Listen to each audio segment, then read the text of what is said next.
You are listening to I Am Refocused Radio with your host, Shamaya Reed. This show is designed to inspire you to live your purpose and regain your focus. And now, here's your host, Shamaya Reed. Welcome back to I Am Refocused Radio. Once again, we are here today, and we have another episode lined up for you all today. We have a true honor talking to Jay Meacham. He is the go-to mind coach for home builders.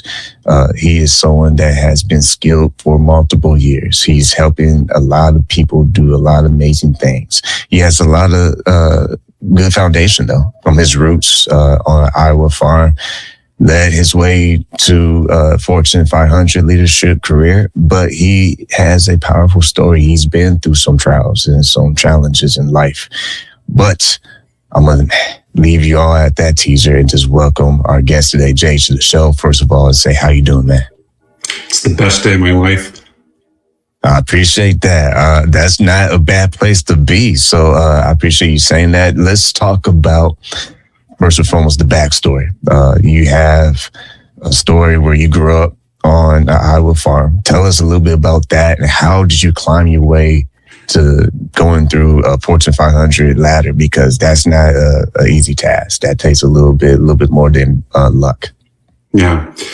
So I grew up in central Iowa on a farm, as you mentioned earlier. It was mid-70s, early 80s. I learned early on that if you truly wanted to be a farmer at that time, you needed to have equipment and you needed land to farm. And if you didn't have one or both of those things, then you would be looking at taking on significant debt to acquire one or the other. It's even more exaggerated now. And I was the youngest of 4 kids. My 2 older brothers went into farming at various points in time with my dad. And in the early 80s, late 70s, there were a series of kind of meltdowns in the egg industry, farming. One of my brothers filed for bankruptcy during that time frame. And so I just started kind of getting the inkling, this is not meant for me. It's not what I'm being called to do, because there were just too many barriers to enter into that. And so I started investigating other things, and one of those was going to college.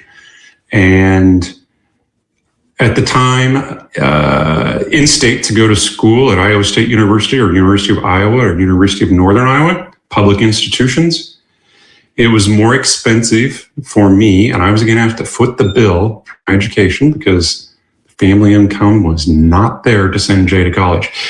So I ended up going out of state to Northwest Missouri State in Maryville, Missouri. It was less expensive there. Out-of-state tuition at that time was less expensive than going in-state. So got my undergraduate degree in accounting, went off into the wide, world, worked for the government for about 1.5 years in Denver, and got a call back from a company I had been interviewing with here in Kansas City, which is where I'm at now. They had an opening. Long story short, they made the offer to me. They reloaded me. And I spent almost 28 years with that same entity, which I know is unheard of these days. They were very, very good to me because I was allowed to move around in different functional areas of the company, albeit the first 14 were in accounting and finance. But that was my entree into the organization. They paid for my MBA. I'm a graduate of the Executive Fellows Program at Refocused University here in Kansas City. And that opened the door to this whirlwind tour of hopping around in different functional areas. After 28 years, the company, our parent company, was shoring up their balance sheet. They were majority held by a large institutional investor, and they were wanting a return on their investment. And so our parent company started liquidating assets as much as possible. And one of those was the division I worked in. And so I was offered a lovely parting gift after 28 years, the day after my 50th birthday. And 3 days after leading a wildly successful process improvement activity that saved the company $500,000. So thank you, Jay, and happy birthday. that offered me the opportunity to eventually, I hung out my own shingle as a business consultant. And I had a nice portfolio of clients. They were former executives that I used to work with. And that was good work. One of them ended up being a retainer client. And lo and behold, they offered me a full-time gig there for 4 years. And things started to get kind of wonky there. The person I was reporting to at the time was the chief information officer. And his MO, he had a history of going someplace for 3 or 4 years and then going to someplace else for 3 or 4 years.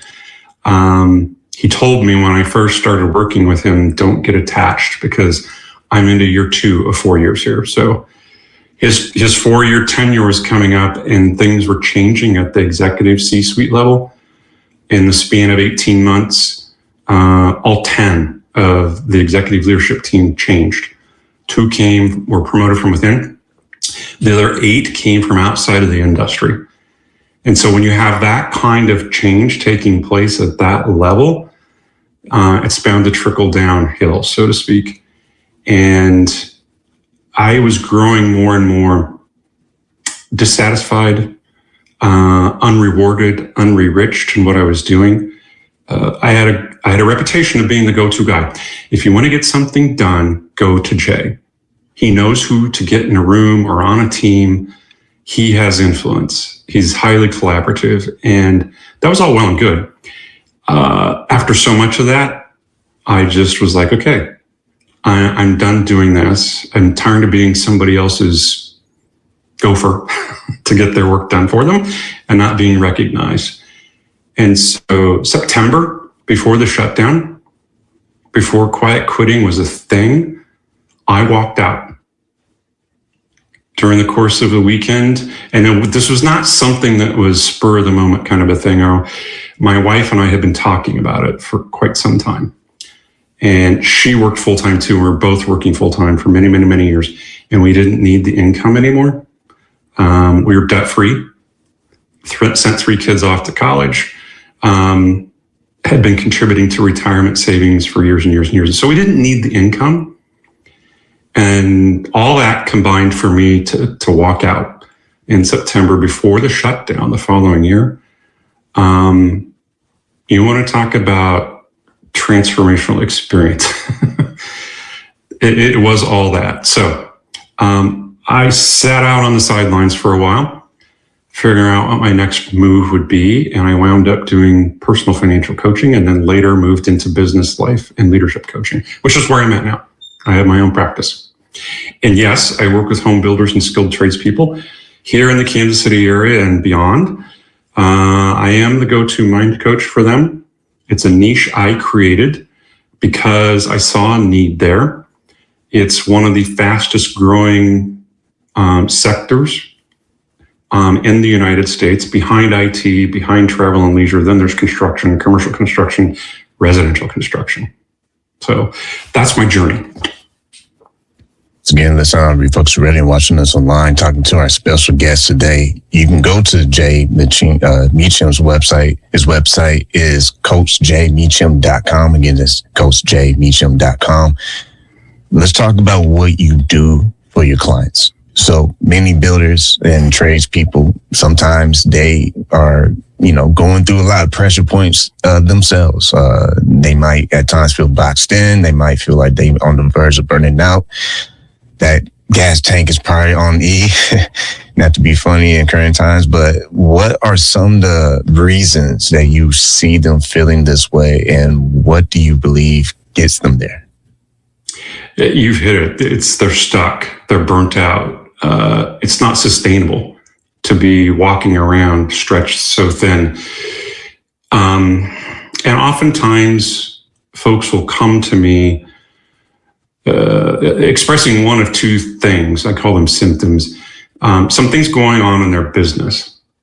They may have something going on with receivables or cash flow or marketing or sales kinds of things that they've tried. And that may be what they're experiencing on the surface.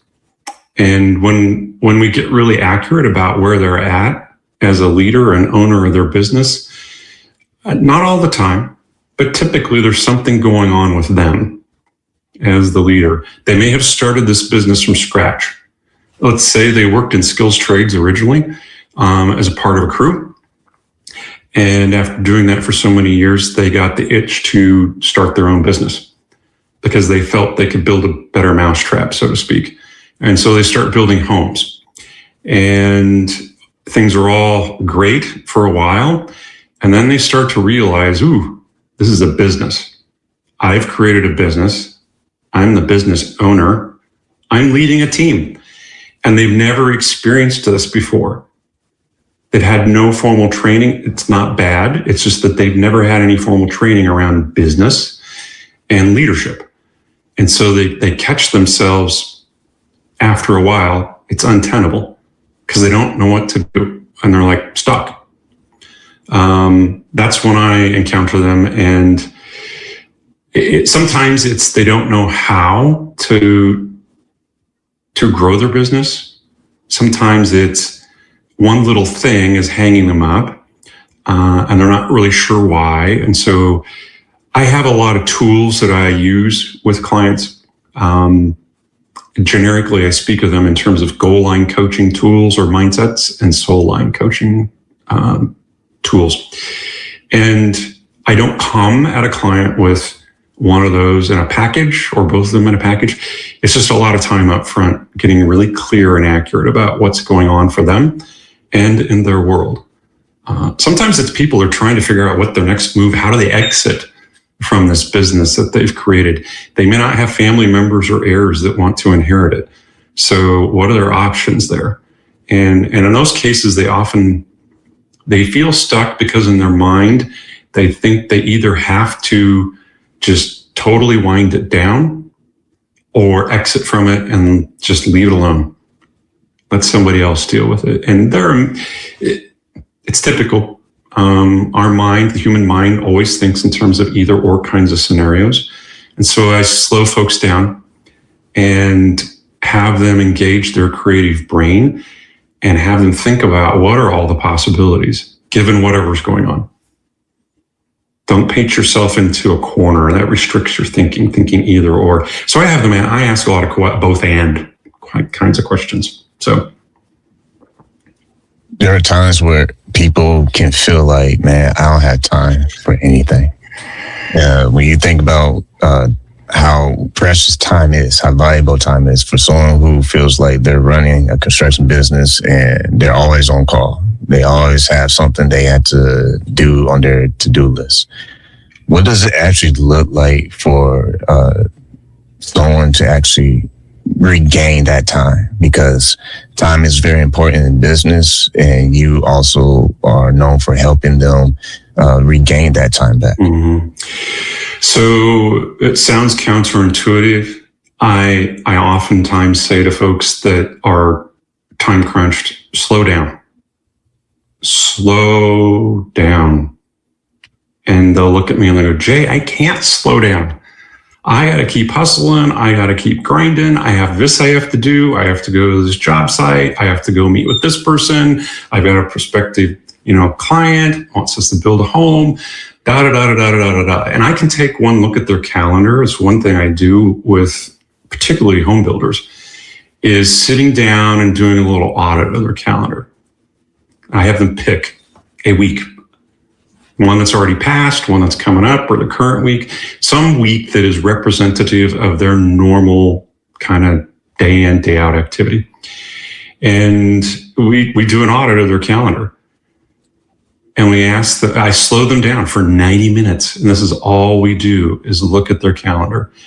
And it's really a question of what do you value in your business? What do you value in your leadership? And what's showing up in your calendar?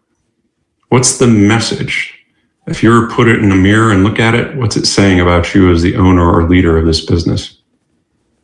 What's the message you're sending to your team? What's the message you're sending to whoever else that can see your calendar? Really, what is it you're valuing? I'll have them, look at things like, okay, why are you in this particular meeting? What's happening here that you absolutely have to be a part of that conversation? And if you don't need to be there, then excuse yourself. I oftentimes will question them about what's the intent or purpose of this? Do you know what the purpose or intention is of this meeting? If you don't, then why are you going? I will also kind of press them or push them on, and this may sound funny. When do you eat? When do you go to the bathroom? I mean, there are days on some of these people's calendars where everything is back to back to back and things are overlapped. And I'm like, no wonder you feel under the gun. I will ask them, okay, when do you have time? Where is there time carved out for you to think and be creative about your business? Because you are the owner or the leader of this. And you need to be intentionally spending time thinking about where it's going. What's the direction? What's the vision? You're the person that determines that, and you're the person that sets that. When are you taking time to do that? So it can be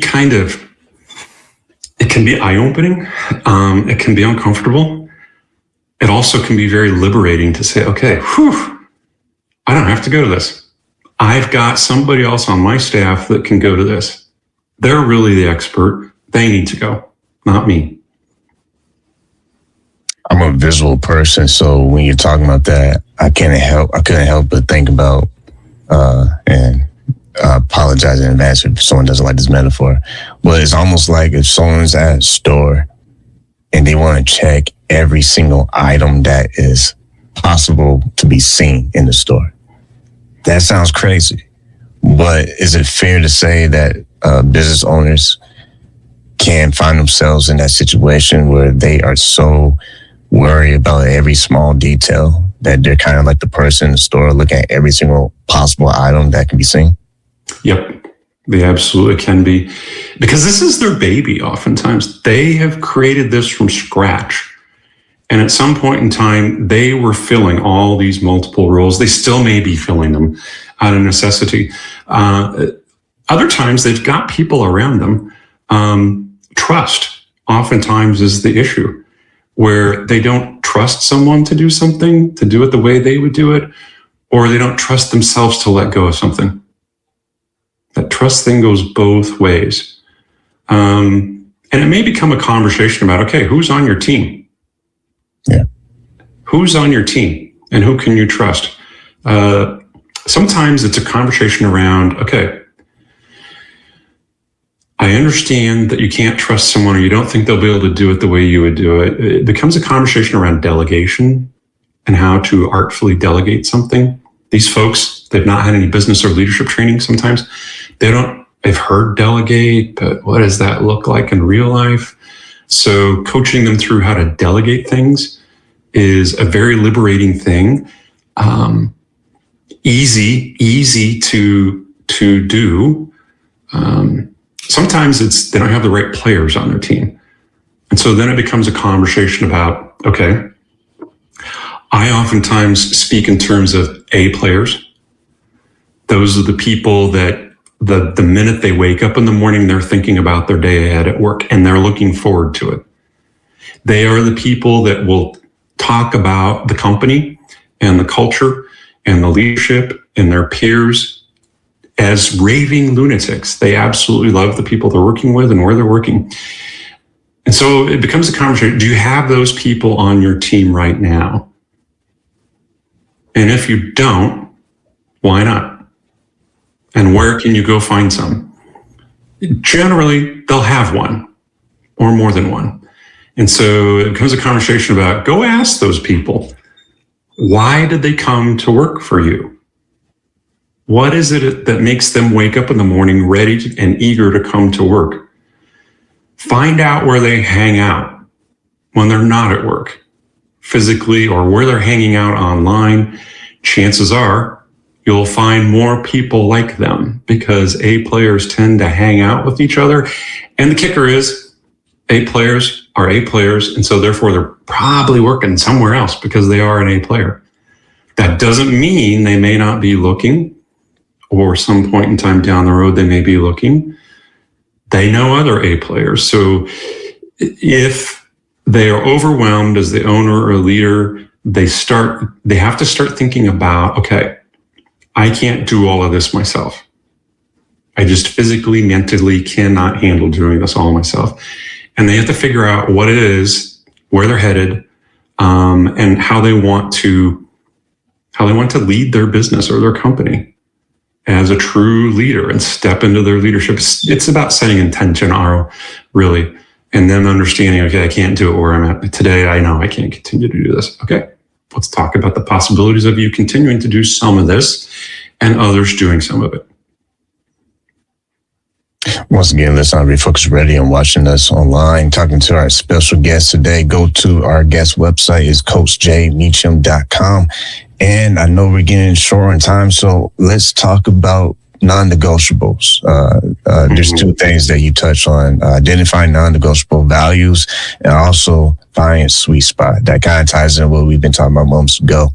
If someone's watching this and listening to this, how can they kind of understand the difference between the two and stop chasing after every single opportunity that could be burning them?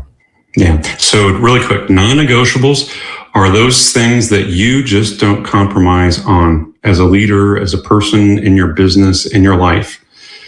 For instance, one of my non-negotiables is I show up on time, ready to work. And I expect anybody else that I'm interacting with to show up on time and ready to work. This is by illustration. Everybody's got those. Not everybody's got the same ones I have. You don't have the same ones I have, Aro. You need to sit down. That's part of that taking time intentionally and thinking about, here are my non-negotiables. And then you need to find those people that have the same ones. It's part of the journey to A players, is you as the leader identifying your non-negotiables and where are those other people out there that have complementary non-negotiables. Sweet spot, I'll transition to that. I think of sweet spot in terms of the intersection. If you think of a Venn diagram that's got three circles and they overlap, in the very middle of that where they all overlap, that's the sweet spot. In the business, particularly in a small business, it could be a large business too, it's where the intersection of your unique offering, your product or your service, and the technology you have or systems you have. And the third component is the people you have or the culture you have, where those three spheres intersect over each other. That's the sweet spot for your business or your organization. And I have a tool that I walk folks through. It's 9 questions on a Likert scale of 1 through 5. 3 of them are lined up with each of those 3 different spheres I just mentioned. And it's a casual, kind of high level, here's where I'm at relative to my sweet spot.